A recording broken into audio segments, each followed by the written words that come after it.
Did you know the most wanted man in all of Punjab escaped through a crowded train station holding a baby? It was December 1928. British police were hunting Bhagat Singh everywhere. His face was on wanted posters across the city after the killing of a British officer. Every exit was watched. Every face was checked. That is when Durgawati Devi stepped in. She was 22 years old and a full member of the Hindustan Socialist Republican Army, which was almost unheard of for a woman at that time.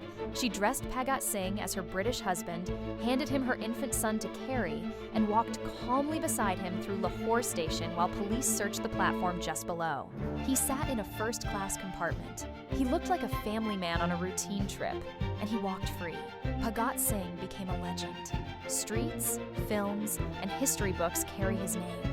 Durgawati Devi continued her revolutionary work for years after and was almost completely forgotten. She saved him. Remember her name.